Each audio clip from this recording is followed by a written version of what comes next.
Hello viewers, welcome back to our channel LTT let's take stock. This is C Shruti Gupta. आज हम discuss करने वाले हैं मैट मिनिमम ऑल्टरनेट टैक्स, जो कि एप्लीकेबल होता है कंपनी एसएससी पर। तो आज इस टॉपिक को स्टार्ट करने से पहले हम ये देखते हैं कि हम क्या क्या पॉइंट डिस्कस करने वाले हैं। सबसे पहले हम डिस्कस करेंगे मैट कब इंट्रोड्यूस हुआ और क्यों इसका इंट्रोडक्शन करना पड़ा, कैसे कैलकुलेट करते हैं हम बुक प्रॉफिट्स, और बुक प्रॉफिट्स कैलकुलेट करने के बाद मैट की टैक्स लायबिलिटी और मैट क्रेडिट कैसे मिलता है। तो चलिए स्टार्ट करते हैं। सबसे पहले देखते हैं मैट को क्यों लाया गया। बहुत सी कंपनीज की जीरो टैक्स लायबिलिटी हो रही थी। अब जीरो टैक्स लायबिलिटी का मतलब क्या या कैसे? कंपनीज प्रॉफिट तो गेन कर रही थी, बट आफ्टर पेइंग डिविडेंड कुछ एग्जम्पशंस और कुछ डिडक्शंस के बाद जो लायबिलिटी बन रही थी वो जीरो टैक्सेबल हो रही थी। तो उस प्रॉब्लम को कैटर करने के लिए मिनिमम ऑल्टरनेट टैक्स लाया गया अंडर सेक्शन 115 JP। जो भी हमारा बुक प्रॉफिट्स कैलकुलेट होंगे, बुक प्रॉफिट्स पर हमारा मैट टैक्स कैलकुलेट होता है at the rate of 15%। Two situations ऐसी है जहां पर मैट के प्रोविजंस एप्लीकेबल नहीं होंगे। अगर company SSC new regime choose करती है, टैक्सेबल रेजीम चूज करती है under section 115 BBA and under section 115 BAB, इन दोनों केसेस में SSC is not required to calculate tax ex per MAT provisions. तो अभी हमने बात करी, जो भी मैट कैलकुलेट होता है वो बुक प्रॉफिट्स पर 15% टैक्स कैलकुलेट होता है। तो अब बात आती है कि हम बुक प्रॉफिट्स को कैसे कैलकुलेट करेंगे, जो कि एक मेजर पॉइंट है मैट की कैलकुलेशन के लिए। तो जो भी हमारा प्रॉफिट कैलकुलेट होता है एज पर शेड्यूल 3, हम उस प्रॉफिट में से कुछ आइटम्स, कुछ एक्सपेंसेस जो ऑलरेडी हमने जिनकी डिडक्शन क्लेम की हुई थी उन्हें ऐड बैक करेंगे, और जो इनकम्स हमने ऑलरेडी प्रॉफिट एंड लॉस में क्रेडिट की हुई थी उनको लेस करेंगे। तो पहले हम देखते हैं जो भी हमारा प्रॉफिट है एज पर शेड्यूल 3, उसमें कौन कौन से एक्सपेंसेस हम ऐड बैक करेंगे। सबसे पहले आता है हमारा इनकम टैक्स। इनकम टैक्स कोई हमने पे किया है, प्रोविजन किया है या पेएबल है, उसको हम ऐड बैक करेंगे। Depreciation as per profit and loss account, provision for any loss of subsidiary, provision for any uncertain liability,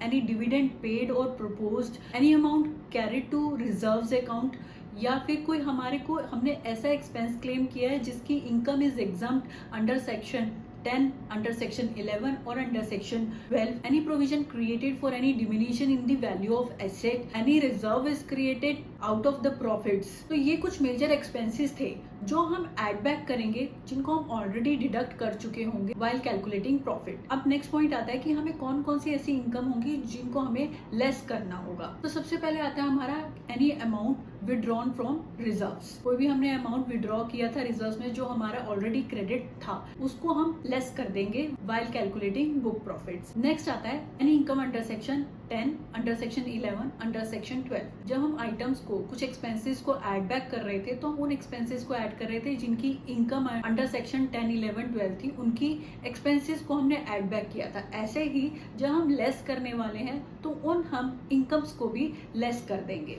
next point आता है नोशनल गेन का। Notional gain on transfer of any capital asset, या फिर notional gain calculated on account of changing the carrying value of the asset. इन दोनों cases में कोई notional gain हो रहा है तो उसको भी हमें लेस करना होगा, जो कि हमने ऑलरेडी क्रेडिट किया होगा अपने प्रॉफिट एंड लॉस अकाउंट में। नेक्स्ट पॉइंट आता है एनी अनएब्सॉर्ब्ड डेप्रिसिएशन और brought forward loss whichever is less as per books of accounts. हम अपना इनकम टैक्स के अकॉर्डिंग तो अपना अनएब्सॉर्ब्ड डेप्रिसिएशन और ब्रॉट फॉरवर्ड लॉसेस कैलकुलेट करते ही हैं, ऐसे ही हमारे एज पर बुक्स जो भी ब्रॉट फॉरवर्ड लॉसेस और अनएब्सॉर्ब्ड डेप्रिसिएशन होगा, दोनों में से जो भी लोअर वैल्यू होगी उसको हम लेस कर देंगे। नेक्स्ट पॉइंट आता है हमारा any income by way of royalty under section 115 BBF। And next point आता है कोई भी हमने डेफर टैक्स अगर क्रेडिट किया है then that is also required to be deducted for while calculating book profits. तो इस तरह से कुछ आइटम्स को हम ऐड करके और कुछ आइटम्स को हम लेस करके अपना बुक प्रॉफिट्स कैलकुलेट करेंगे। जो भी हमारे बुक प्रॉफिट्स आएंगे उस पे हम 15%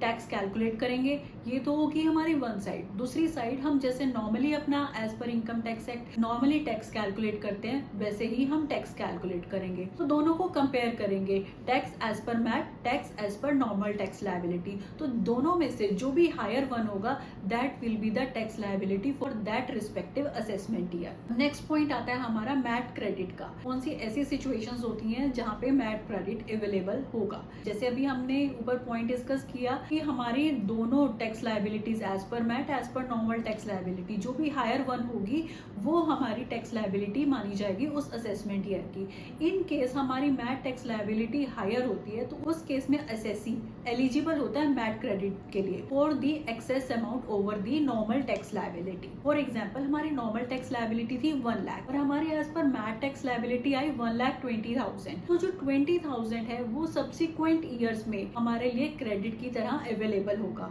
जो असेसी को ड्यूरिंग द ईयर तो 1,20,000 टैक्स डिपॉजिट कराना ही होगा, बट जो over and above the normal tax liability that is ₹20,000, that amount is eligible for credit for next 15 years. जो क्रेडिट अवेलेबल होता है वो नेक्स्ट 15 ईयर्स के लिए अवेलेबल होता है क्रेडिट। नेक्स्ट पॉइंट आता है हमारा कि हम सब्सिक्वेंट ईयर में कैसे एडजस्ट कर सकते हैं। अभी जैसे हमने एग्जांपल लिया, हमारी नॉर्मल टैक्स लायबिलिटी थी 1 लाख और मैट टैक्स लायबिलिटी 1,20,000, जिसमें 20,000 हमारा मैट क्रेडिट अवेलेबल हुआ। नेक्स्ट एग्जांपल में हम लेते हैं कि नेक्स्ट ईयर में हमारी टैक्स लायबिलिटी हो जाती है, नॉर्मल टैक्स लायबिलिटी हो जाती है 1,50,000 और हमारी मैट टैक्स लायबिलिटी होती है 1 लाख। तो हमारी टोटल टैक्स लायबिलिटी क्या होगी? 1,50,000 और 1 lakh, whichever is higher, that is 1,50,000। तो 1,50,000 तो हमारा हो गया टैक्स लायबिलिटी और हमारा 20,000 लास्ट ईयर का क्रेडिट अवेलेबल भी था। अभी जो क्रेडिट हम कितना यूज कर सकते हैं, दोनों में डिफरेंस कितना है? 1,50,000 एंड 1 लाख, दैट इज 50,000। तो अप टू 50,000 हम क्रेडिट यूज कर सकते हैं, बट हमारा क्रेडिट कितना अवेलेबल था? 20,000। तो हम जितनी भी हमारी नॉर्मल टैक्स लायबिलिटी आई है उसमें से हम 20,000 पूरा यूटिलाइज करके हम टैक्स लायबिलिटी पे कर सकते हैं। तो इस तरह से हम अपना बुक प्रॉफिट कैलकुलेट करेंगे।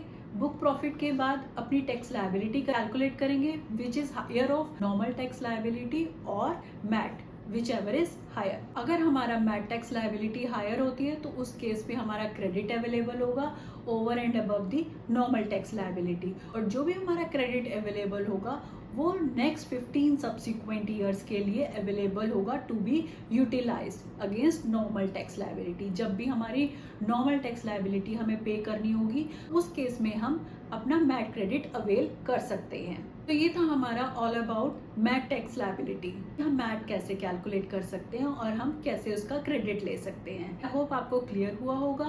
फिर भी कोई कंफ्यूजन है या कोई क्लैरिफिकेशन चाहिए, please do let me know. Thank you for listening. Do subscribe to my channel. Stay safe, stay healthy, bye bye.